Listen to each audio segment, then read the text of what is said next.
So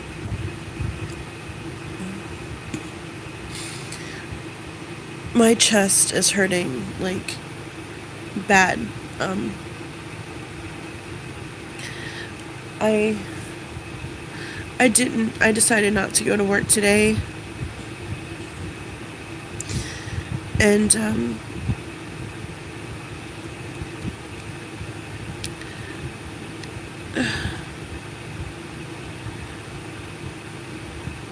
I they sent me a message like, you need to go see a therapist. Like, you need to make that doctor's appointment.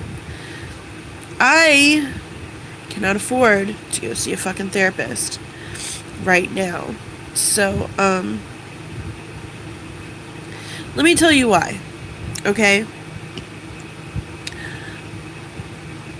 I I get paid per job I do.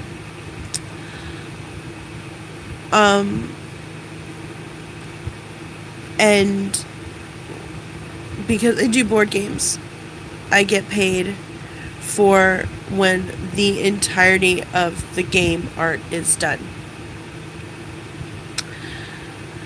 Not per week, not per month or anything. Once the job is done, it's done. I'm currently trying to get more work.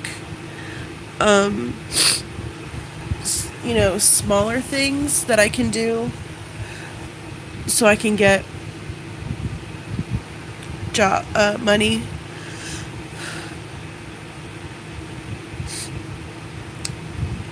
I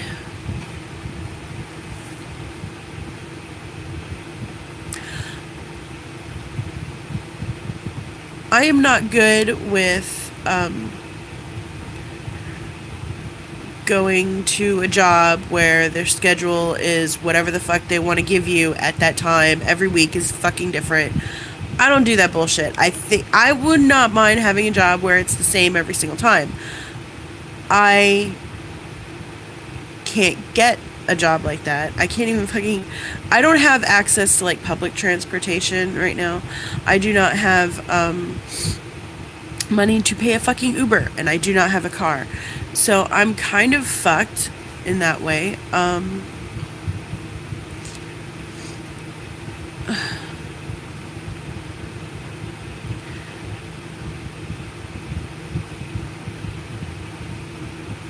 I woke up really, like, kind of in a bleh mood.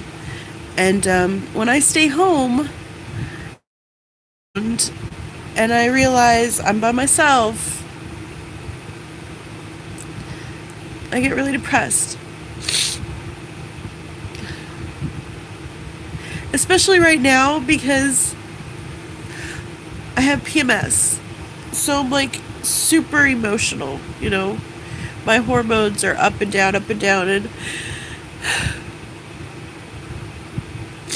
it doesn't help.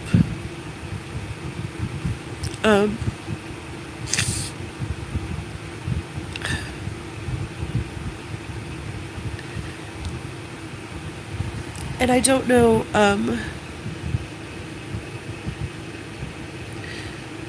I don't know what to say or do to make myself feel better. I know that I have to get through this week or two,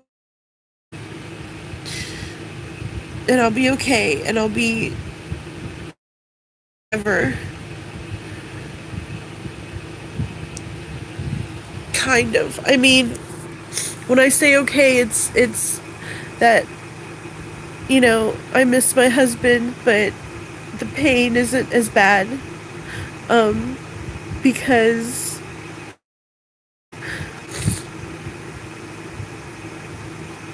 I'm starting to slowly kind of get used to the fact that he's not here. And,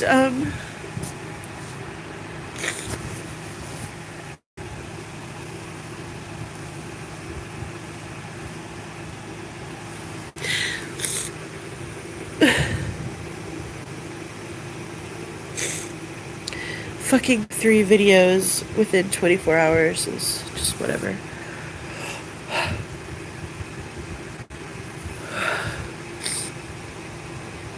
I should go bike riding today at some point. The thought of just leaving the house is like, I just don't want to, but I have to. I need to continue this.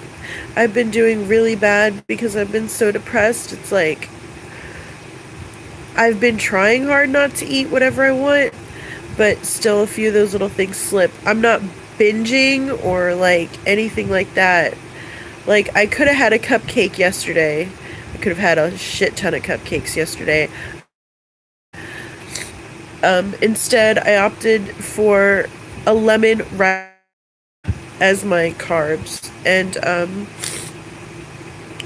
instead of having water, I had a Diet Mountain Dew. And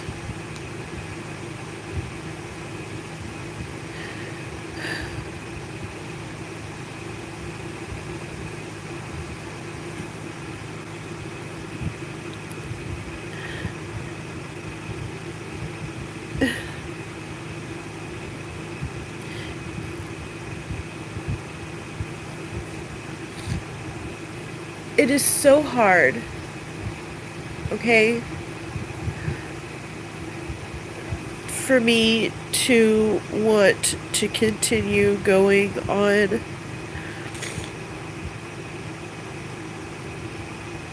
when the one person, literally the only person to make me feel happy and content and loved and everything, is not here. And I can't bring him back. And I can't. I couldn't save his life. And that night keeps replaying in my head over and over and over again. And I can't stop it. I mean, it's over and over and over again. I don't know how to sign. And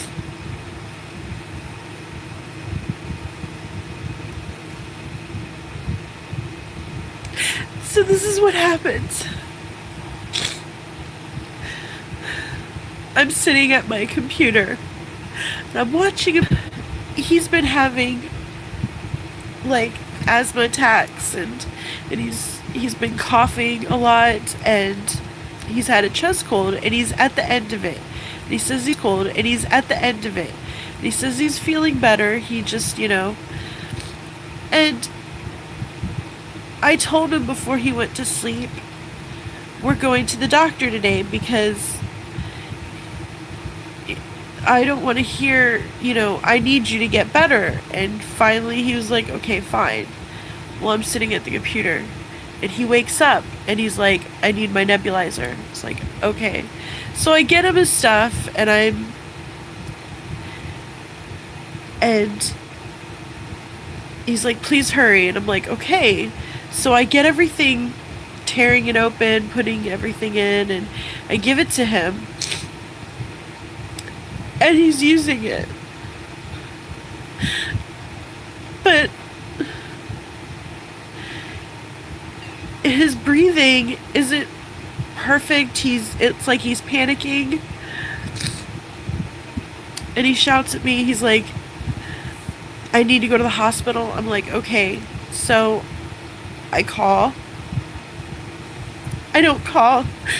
I run and I tell my parents, like, Rob needs to go to the hospital. I come back and he's like, no, I need you to call 911. So I was like, okay. So I grab the phone and I call 911. And he's like, I love you. And I'm like, I love you too. And his chest is going up and down really fast. His stomach's going up and down really fast. He's trying to breathe and he's like, I can't breathe. And I'm like, and just calm down and relax.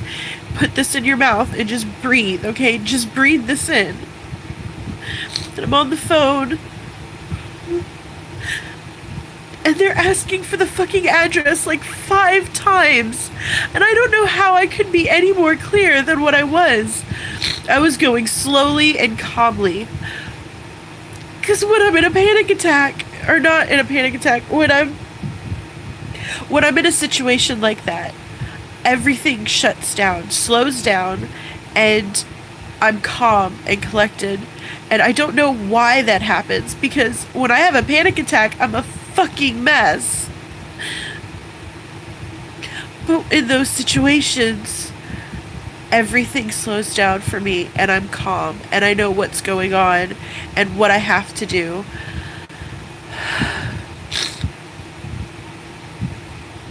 And I get it done. So I say my address, and I say it clearly, because this is very important to say it clearly and spell out the words clearly as possible. And so I do that 5 fucking times. I do not have an accent that is hard to understand. I do not speak in a way that is hard to understand, okay? I've never had a speech impediment. I've never had any problem, with people understanding me as far as what I say and how I say it. Never. So I was very pissed and annoyed that I had to repeat myself 5 fucking times.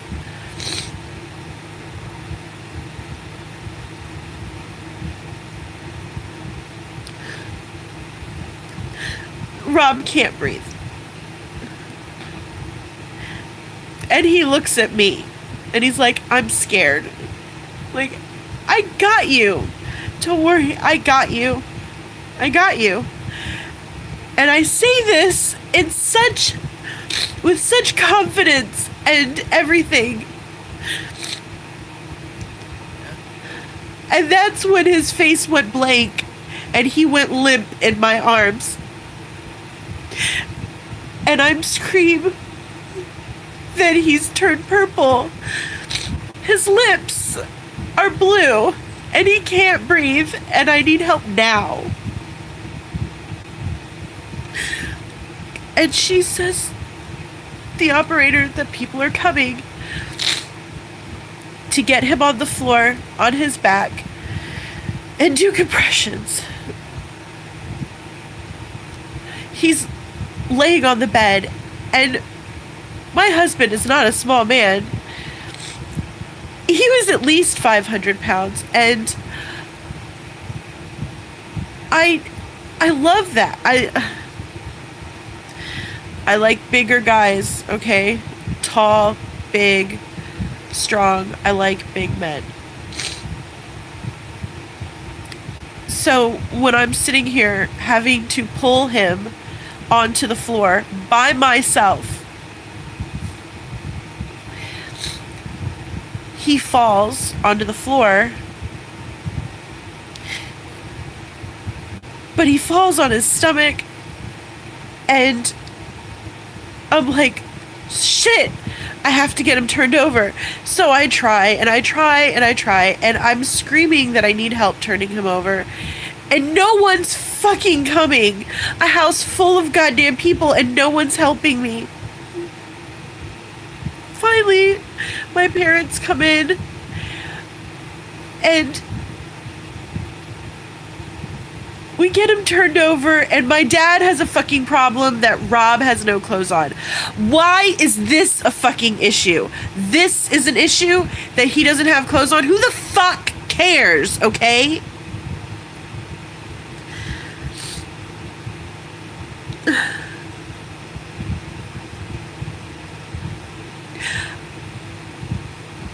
We need to do compressions.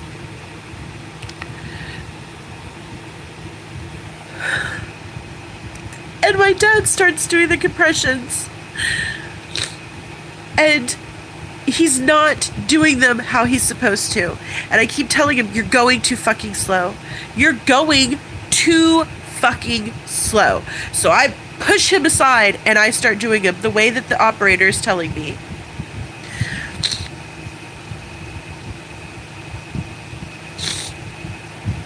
One, 2, 3, 4. 1, 2, 3, 4. Like that. In that, you know, dun dun dun dun dun dun dun dun. And I do it until I fucking see the ambulance, the people, the EMTs or whatever. And I'm still doing it while they're there and they're checking for a pulse. The words that they use, I'm not stupid, okay? I don't remember exactly the terminology that they use, but there's no pulse. And he's not breathing. So he's fucking dead. But I had such confidence that he was gonna come back fine. Takes them what seems like forever to get him out the door. Put a compression thing around him on his chest. Get him into the ambulance, but it's not moving. It's not going anywhere. And I knew right then, he's gone. I'm never going to see him again. He's walking. He's leaving this house for the last time. And he's never going to come back. And everybody's like, no, he'll be fine. He'll be fine. You'll see. And I'm like, no. He's not coming back. So, we get in the car, and we're following the ambulance, and I'm sitting there in the lobby waiting, and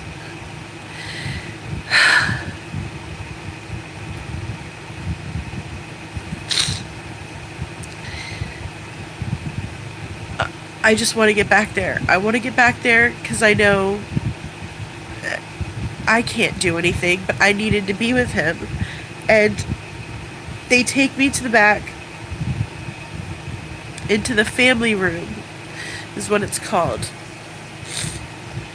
And I sit there, and I wait, and I wait, and I wait. And in walks 2 nurses and a doctor. And I'm like, that's it. Rob has always told me to be optimistic. I was being as optimistic as possible. Because he always hated it that I was such a pessimist. But I told him, I'm not a pessimist, I'm a realist. Things are shit. There's never going to be a good outcome. Very rarely is there a good outcome that you want. So the doctor kneels down. And he looks very upset.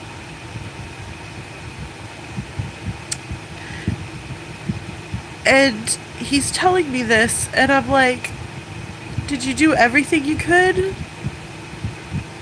Are you sure? And I fucking lost it. I just started. I don't really remember that part. I just knew that I was crying. I was hugging somebody.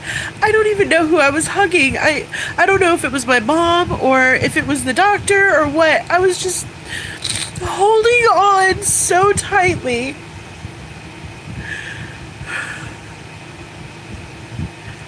And then I was able to go and see him after like about a few minutes.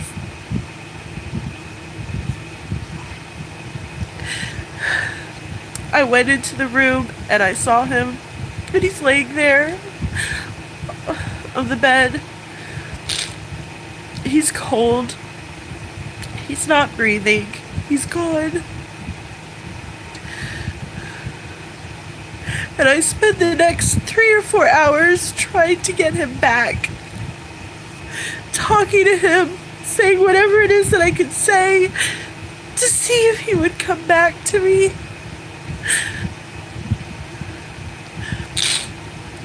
I shook him, I scratched him, I tickled him, I hugged him, I kissed him, I hit him. I did everything I could to wake him up.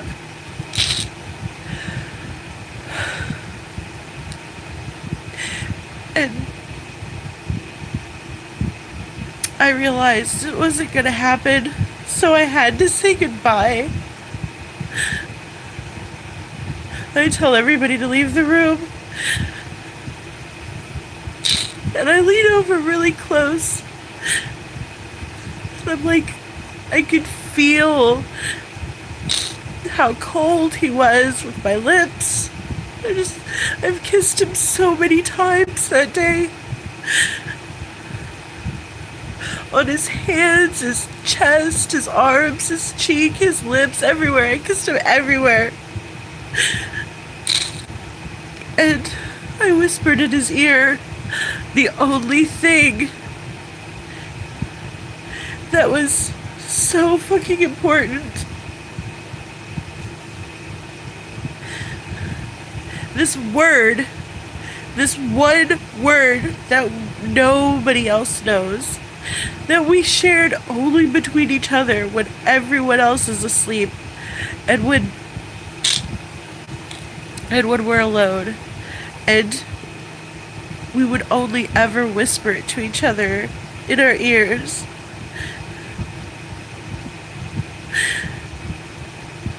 This one word that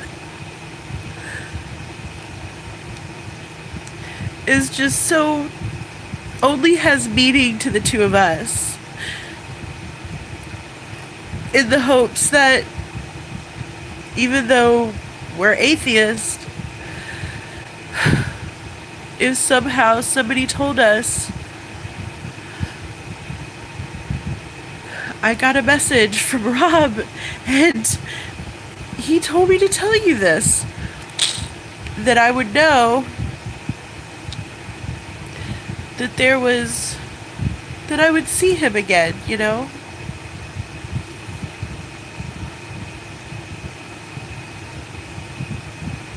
I haven't heard that word yet spoken from anybody. I never will. I mean, once you're dead, you're dead. And a lot of my friends,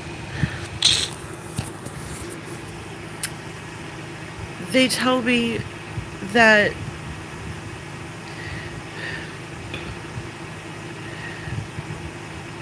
they believe that when you die, you go to heaven, or your consciousness, it's energy. That's what you are. There's energy, and it doesn't just disappear. It changes. It's like, fuck no. No, that shit's gone. They're like, your consciousness transforms. No, it doesn't. You are your brain.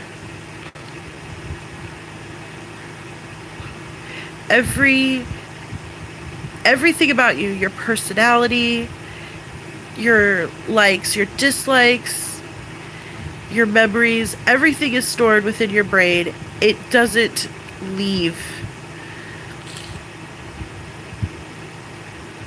There's nothing after. And I know this. That is why I'm so sad. Because I've lost him forever, and the only way he's still alive is that I'm here. And I remember every fucking thing he's ever told me. Every memory, every story that he's told me before we met. Everything.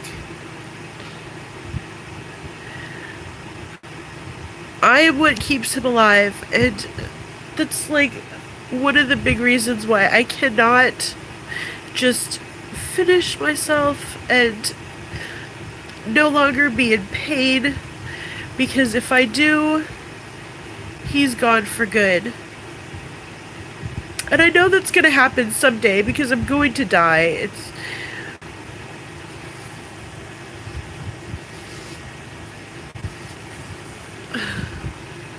a month before he passed.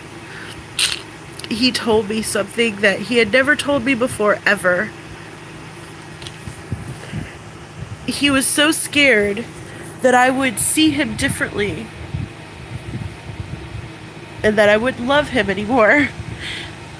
And I think about it now, it's like, why would he tell me this unless he expected something very bad to happen? Like, why would he wait 21 years to tell me something like this? I don't know. But I told him I would not love you any less. It will not change the way I look at you. I accept you for everything that you are. And when he told me, I didn't feel any different. I was a bit shocked about what he told me, but it didn't make me love him any less. I didn't have any feelings other than the surprise from it, and then that just like dissipated, like it wasn't even a thing.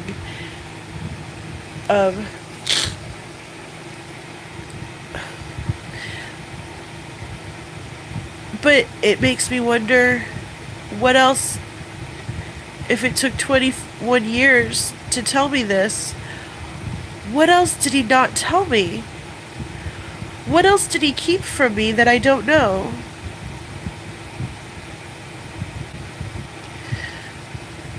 I mean,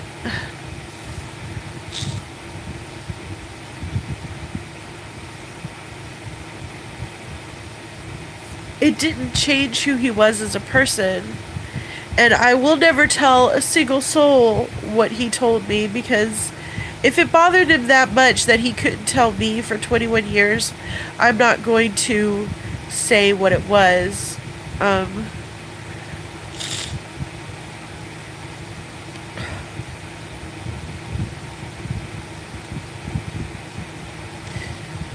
It almost makes me wonder if I say too much. I am not one of those people that's, you look at and you wonder, what are they thinking? Or where do they come from? Or what do they do? No. I would like to be, but I'm far too open. I guess because I'm a little too trusting. That's not true. I don't trust anyone. But I don't see any reason for me to keep secrets about myself. There's no reason for it. I have never done one thing ever in my life that has made me ashamed or about myself at all, ever. I have done things that I regret, like stupid shit that you do when you're a kid that you regret doing, and the fact that I regret that I didn't say I love you more, or kiss him more, or hug him more. I would think about, if I ever lost him, what I would do, and then I would get so upset, because just the thought of losing him kills me. Well,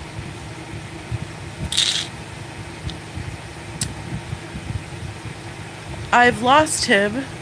That was my biggest fear. I fucking lost the man that I love the most in the world. The love of my life. I lost him. And I was afraid to. Now I'm not fucking scared of anything. I'm afraid of a feeling like this for the rest of my life. I know that. But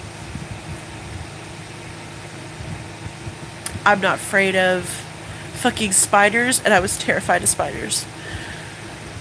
I'm not afraid of the dark. I'm not afraid of anything.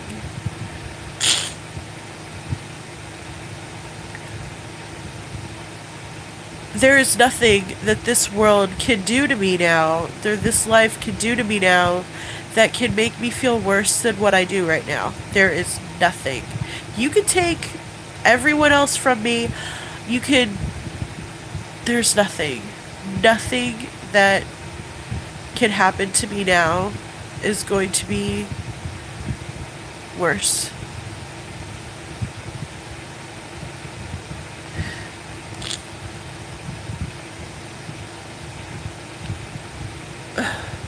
I am so grateful that I got to spend my life with him, his life with him.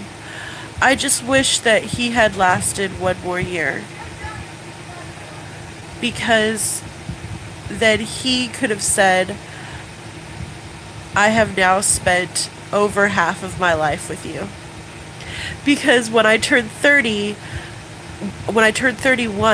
I officially had spent over half of my life with him. And he always said, I can't wait till I reach that benchmark.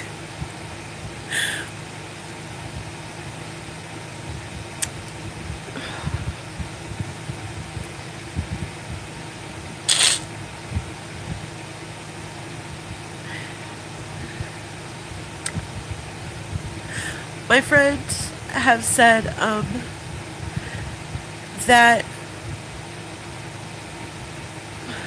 it was good that he had me there with him, and that's probably why he left. And I'm like, he didn't fucking leave. And he was scared. And I said, I got you.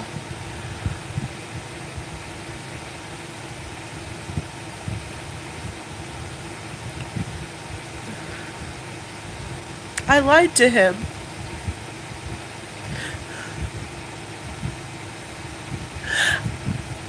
I only lied to him one time before. And that's when I was playing a prank on his birthday. I pretended that I completely forgot that it was his birthday. I didn't say happy birthday. Nothing. And it was almost the next day. And I'm like, oh yeah, by the way, happy birthday. Go away. Yes. And he was very upset by that. He's like, why did you do that? I was like, I wanted you to think I forgot. I didn't forget, though. Why would I forget your birthday? That's like one of the best days of the year, because you were born and I got to meet you and everything. He didn't like it. So, but yeah, I fucking lied to him, saying that I got you. I fully intended to bring him back.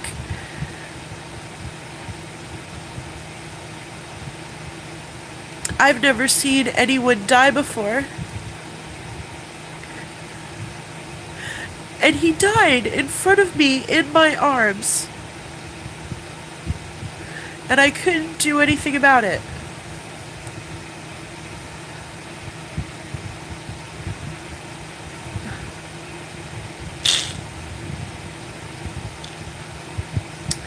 It's over 4 months now that he's been gone. Over 4 fucking months. His parents wanted to take him from me. They wanted to take his ashes, and I'm like, no. He didn't even like them. He didn't talk to them at all the last few years of his life.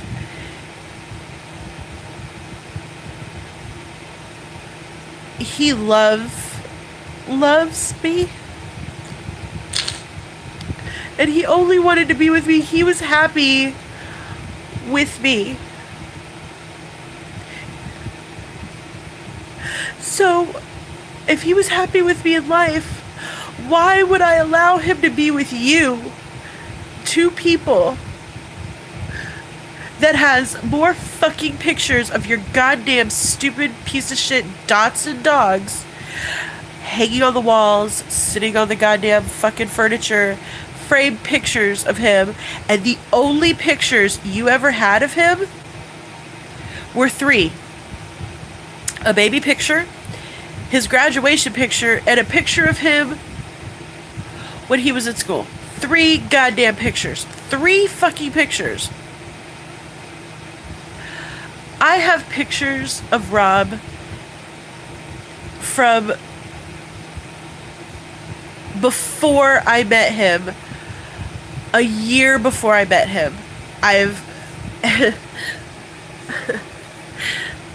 One of his friends sent me a picture before I actually got to see him, and that was something, let me tell you. Walking home from school off the bus, and I opened up the mailbox and I got so excited. It's like I got a letter. I read the letter really fast, and I left the picture in the envelope because I wanted to read the letter first. You always read the letter or the card before you get to see the present. So I read it, and then I grabbed the picture, and I shit you not, I almost passed out looking at that picture. And it wasn't like a, oh my god, he's so hot kind of a moment. It was like, oh my god, the man that I love is a fucking redneck. He wasn't. He never was, but he lived in North Carolina, and he looked like the people do that live there. Rednecks. Jeans, t-shirt, cap, boots. Just like, oh my god. And I'm like, nope, you don't want to be found laying in the middle of the ground. So, yeah. And I have that picture. And all the other pictures that are up on my Facebook and in my photo albums and everything of Rob and me, or just Rob, different parties, events, because, and I only have one video of him talking. I wish I would have gotten more video. It's another reason why I'm doing this. Pictures and videos to help you, like, hear the person's voice, saying different words or whatever.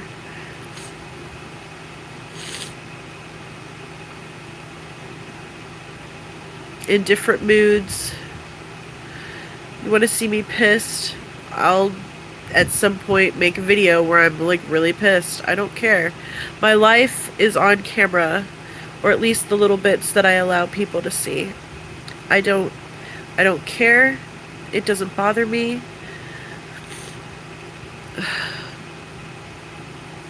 I have this right here is all puffy because I've been crying, and you see how it's like from here? All of this is puffy because I've been crying and I haven't gotten much sleep, and it's almost 40 minutes and I'm still making a video. I'm gonna stop it now though. Getting all of that out really helped me feel better. I go through that scenario of me trying to save him that night, December 10th. Every day. I go through that. Every fucking day, at least once. And on my bad days, it's going almost constantly. I don't know how to stop it. And I want to. I don't know. I think it's PTSD because I have PTSD in another form with some other memories that I don't like talking about. And they don't happen nearly as often anymore as they used to. And I don't suspect that they'll ever come back again now that I have this one. Because this one's far worse. I would much rather go through what I went through when I was little than go through this. I could handle what I went through. I can just barely handle this. It's killing me slowly. Every time I think about it, and I can't stop it, I try to. It's like, no, we're not thinking about that. We're thinking about something else. It doesn't work. It breaks my heart little by little, and it makes me bitter. I'm becoming very bitter, and I'm pushing people away because of this. Because I don't want to get hurt again.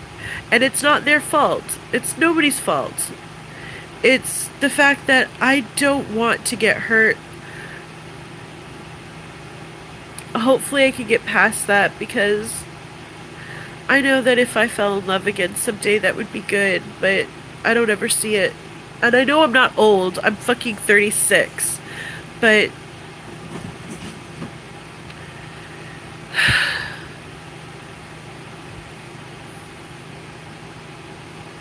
yeah.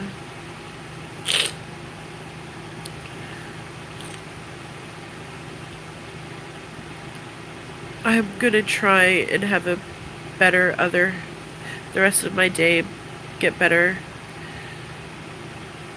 I'm gonna try. Maybe I'll talk to some friends.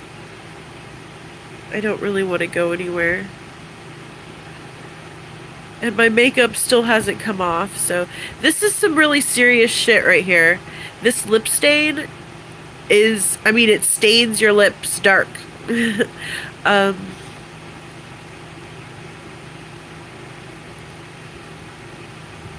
It doesn't come off unless you have alcohol, and I cannot find my stuff that I usually take my makeup off with. I don't know where the fuck that went to. I have no idea where I put it. So I've washed my face, but this lipstick will not come off. Even when I rub it, like, you see that little tiny bit right there? It doesn't look like it's done anything. Anyway, this is it. I'm gonna stop the video now. It's like 43 minutes, almost 44. I'm sorry that this video was so shitty. And I'm sorry that I was in a bad mood. I hope you have an awesome day. I hope the next one will be better. Love you guys. Bye.